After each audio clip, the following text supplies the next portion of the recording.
നമസ്കാരം, സ്വാഗതം. എന്തായാലും സംസ്ഥാനത്തെ പുതിയ സർക്കാർ അധികാരത്തിൽ ഏറാൻ പോകുന്നു. നിയമസഭാ ഫലം പ്രഖ്യാപിച്ചപ്പോൾ രണ്ടാം പിണറായി സർക്കാർ താഴെ വീണിരിക്കുന്നു. എന്തുകൊണ്ടാണ് ഈ പിണറായി സർക്കാർ താഴെ വീണത്? എന്താണ് സംസ്ഥാന സർക്കാരിന് സംഭവിച്ചത്? രാഷ്ട്രീയ കാരണങ്ങൾ ഒട്ടേറെ ഉണ്ട്. അപ്പോൾ നിങ്ങൾ ചോദിക്കും, എന്തുകൊണ്ടാണ് പ്രോഫിറ്റ് ന്യൂസ് ഈ വിഷയം അനലൈസ് ചെയ്യുന്നത് എന്ന് ചോദിക്കുമായിരിക്കും. പ്രോഫിറ്റ് ന്യൂസിനെ സംബന്ധിച്ച് ഈ വിഷയം ഞങ്ങൾ വികസനത്തിലൂന്നി വികസന കണ്ണോടുകൂടി കാണുകയാണ്. എന്താണ് പിണറായി സർക്കാരിന് സംഭവിച്ചത്? വികസനങ്ങൾ കേരളത്തിൽ ഇല്ലാതെ പോയത് കൊണ്ടാണോ, അത് കൃത്യമായി നടപ്പാക്കാത്തത് കൊണ്ടാണോ, എക്സിക്യൂഷൻ പരാജയങ്ങളാണോ? ഇത്തരം വിഷയങ്ങളാണ് കൂടുതലായി വരുന്നത്. എന്നാലും നമുക്ക് അതിലേക്ക് തന്നെ ആദ്യം വരാം. പ്രധാനമായും ഈ അടുത്ത മാസങ്ങളിലൊക്കെ സംഭവിച്ച ചില കാര്യങ്ങളിലേക്കാണ് ആദ്യം തന്നെ വരുന്നത്. പിണറായി സർക്കാരിനെ എങ്ങനെ ദോഷകരമായി ബാധിച്ചു എന്ന് നമുക്ക് കാണാം.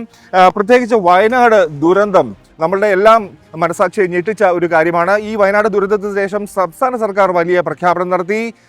ഈ വലിയ പുനരധിവാസ സംവിധാനങ്ങൾ ഏർപ്പാടാക്കും എന്നുള്ള തരത്തിൽ നടപടിക്രമങ്ങളൊക്കെ ആരംഭിച്ചു കഴിഞ്ഞു.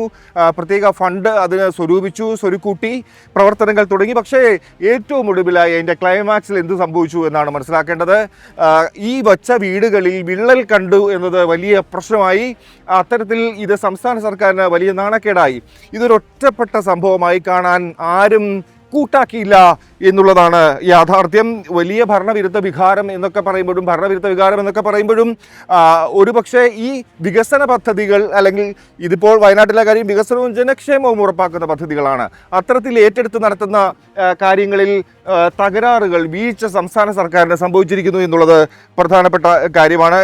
എന്തായാലും ഈ വീടുകളിലെ ഭിത്തിയിലുണ്ടായ വിള്ളലുകൾ ഞാൻ നേരത്തെ സൂചിപ്പിച്ച പോലെ ഒറ്റപ്പെട്ട സംഭവമായി കണ്ടില്ല. കാരണം എന്താണോ എന്നറിയുമോ, ഈ വീടുകളിൽ താമസിക്കേണ്ടിയിരിക്കുന്നവരും നാട്ടുകാരും കേരളത്തിലെ പൊതുസമൂഹമൊക്കെ ചിന്തിച്ചത് ഇത്തരത്തിൽ ഒരു പദ്ധതി പ്രഖ്യാപിച്ചു നടപ്പാക്കുന്നു, പക്ഷേ അതിൻ്റെ പൂർത്തീകരണത്തിൽ നിൽക്കുമ്പോൾ പാളിച്ചകൾ. ഇതൊരു ഒറ്റപ്പെട്ട സംഭവമല്ല.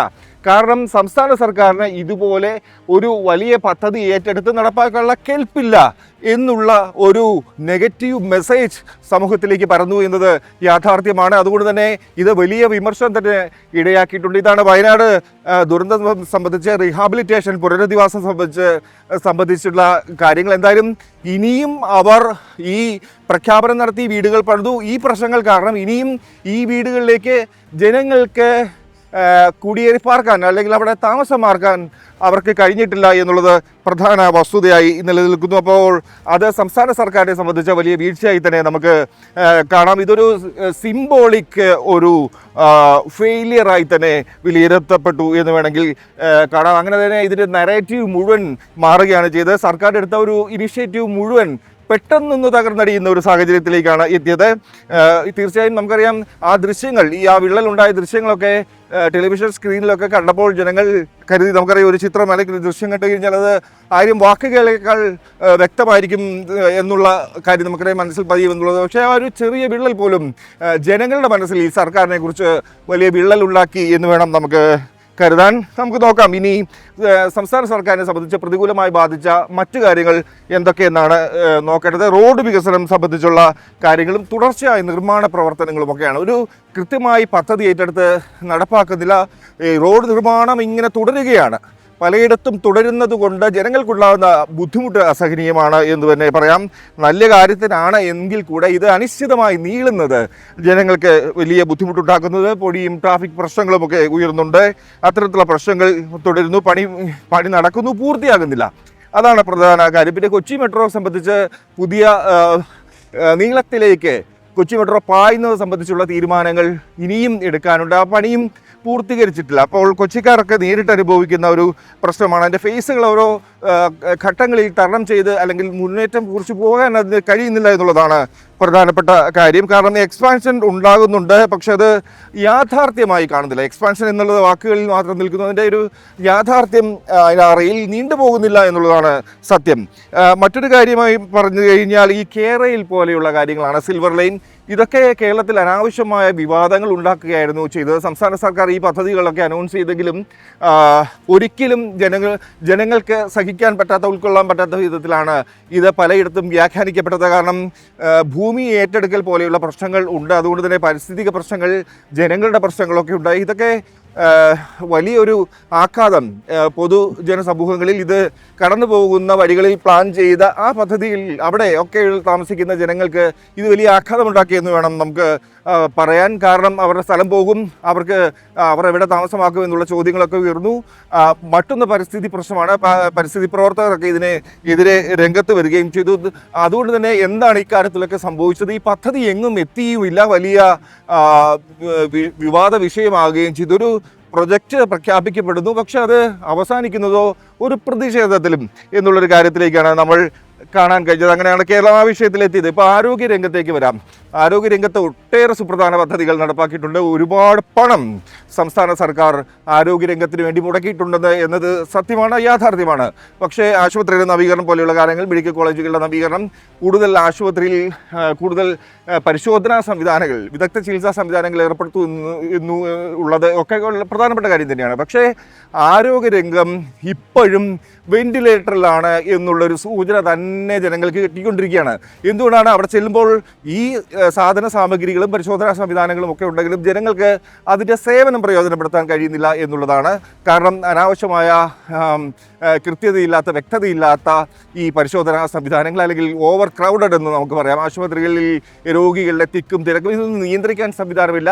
അത് കൃത്യമായി രോഗികളെ പരിശോധനയ്ക്കും അല്ലെങ്കിൽ മറ്റു ചികിത്സയിലേക്കും വഴി നടത്താനുള്ള സൗകര്യം അവിടെ ക്രമീകരണം, ആ ഒരു നടപടികൾ പൂർണ്ണമാകുന്നില്ല എന്നുള്ളതാണ്. അതുകൊണ്ട് തന്നെ പല രോഗികൾക്കും വിദഗ്ധ ചികിത്സ സൗജന്യമായി ലഭ്യമാകുന്നില്ല. ഇപ്പോഴും സ്വകാര്യ ലാബുകളെയും ആശുപത്രികളെയും ഒക്കെ ആശ്രയിക്കേണ്ട ഗതികേടിൽ തന്നെയാണ്. സർക്കാർ ആശുപത്രികളിൽ പോയാലും മെഡിക്കൽ കോളേജിൽ പോയാലും ഇതിൻ്റെ പരിശോധനാ സംവിധാനങ്ങൾക്ക് വേണ്ടിയൊക്കെ തന്നെ രോഗികൾ മറ്റ് ലാബുകളെ ആശ്രയിക്കുന്നു. അത് ഭീമമായ തുക കൊടുച്ചാണ് ടെസ്റ്റുകൾക്കായി മറ്റ് ലാബുകളെ ആശ്രയിക്കേണ്ടി വരുന്നത്.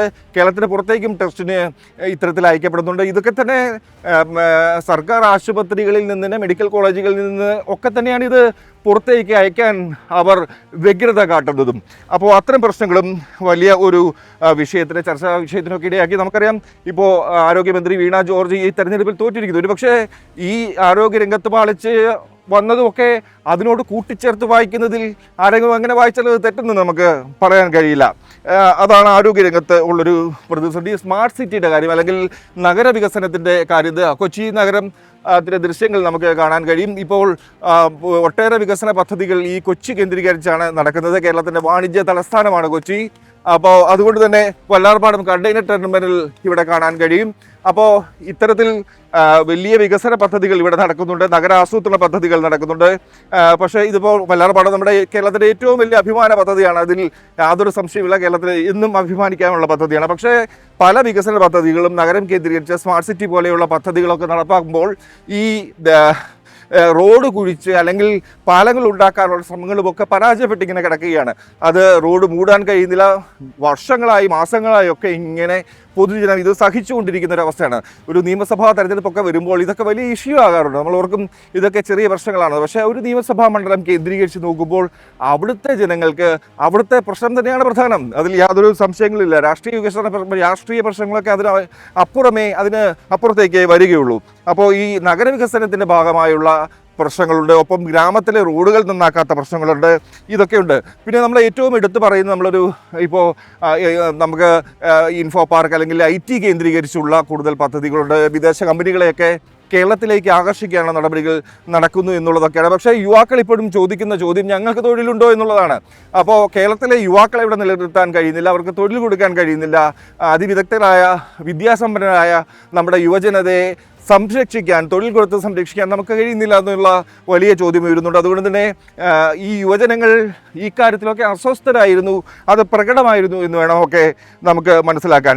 അപ്പോൾ ഇവയെല്ലാം കൂടി നമുക്ക് നോക്കാം. ഈ ഒരു കോർ ഇഷ്യൂ എന്താണ് എന്ന് പരിശോധിച്ച് കഴിഞ്ഞാൽ പദ്ധതികൾ പ്രഖ്യാപിക്കപ്പെടുന്നുണ്ട്, പക്ഷേ അത് ഒരു കൃത്യമായി അത് പൂർത്തീകരിക്കുന്നില്ല എന്നുള്ളതാണ്. മറ്റൊന്നോ, ജനങ്ങൾക്ക് ഇത് വലിയ ഇൻകൺവീനിയൻസ് ഉണ്ടാക്കുന്നു എന്നുള്ളതാണ്. അവരുടെ ദൈനംദിന സ്വൈര്യ ജീവിതത്തെയൊക്കെ ഇതൊക്കെ ബാധിക്കുന്നു. തെരുവുകളിലും റോഡുകളിലും ഒക്കെ ഇറങ്ങിക്കഴിഞ്ഞാൽ ഇത് അവർക്ക് വലിയ ബുദ്ധിമുട്ടുകൾ സൃഷ്ടിക്കുന്നു എന്നുള്ളതാണ്. അപ്പോൾ എന്താണ് ആത്യന്തികമായി പറഞ്ഞു വെച്ചു കഴിഞ്ഞാൽ നമുക്ക് മനസ്സിലാക്കാവുന്ന കാര്യം, അതായത് സർക്കാർ വികസന പദ്ധതികൾ പ്രഖ്യാപിക്കുന്നു, പക്ഷേ അത് നടപ്പാക്കിക്കൊണ്ടിരിക്കുന്നുണ്ട്, സംശയമില്ല. ഇത് ജനങ്ങൾക്ക് പ്രയോജനപ്പെടുന്നതാണ് എന്ന് ജനങ്ങൾക്ക് അത് മനസ്സിലാകുന്നില്ല. അത് ജനങ്ങളുടെ കുഴപ്പമല്ല. ഇത് ദീർഘകാലത്തേക്ക് നീണ്ടുപോവുകയും അതിൻ്റെ ഫലം കാണാതെ വരുകയും സ്വാഭാവികമായും ജനങ്ങൾ ചിന്തിച്ചു പോകുന്നതാണ്. ഇതൊക്കെയാണ് ആരോഗ്യരംഗത്തും അല്ലെ എല്ലാ രംഗത്തും നമുക്ക് കാണാൻ കഴിയുന്ന കാര്യം.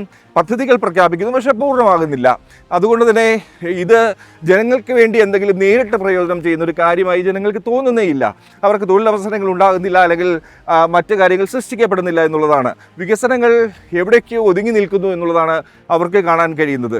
അപ്പോൾ അത്തരത്തിൽ ചില കാര്യങ്ങൾ ഈ വിഷയത്തിൽ വന്നിട്ടുണ്ട്. എന്തായാലും രണ്ടാം പിണറായി സർക്കാരിൻ്റെ ഒരു പതനം ഇതുകൂടി അടിസ്ഥാനമാക്കിയാണ് എന്ന് പ്രോഫിറ്റ് ന്യൂസ് വിലയിരുത്തുമ്പോൾ ചില യാഥാർത്ഥ്യങ്ങൾ നിങ്ങൾക്ക് കാണാൻ കഴിയും. എന്തായാലും പുതിയ സർക്കാർ, UDF സർക്കാർ അധികാരത്തിൽ ഏറുകയാണ്. വലിയ വികസന, കേരളത്തെക്കുറിച്ച് വലിയ കാഴ്ചപ്പാടുകളൊക്കെ പ്രകടന പത്രികയിലൊക്കെ ക്ഷേമം, ജനക്ഷേമം, വികസനമൊക്കെ അവർ പങ്കുവയ്ക്കുന്നുണ്ട്. അതുകൊണ്ട് തന്നെ ഈ സർക്കാരിൽ പ്രതീക്ഷ അർപ്പിക്കുകയാണ് ജനങ്ങൾ.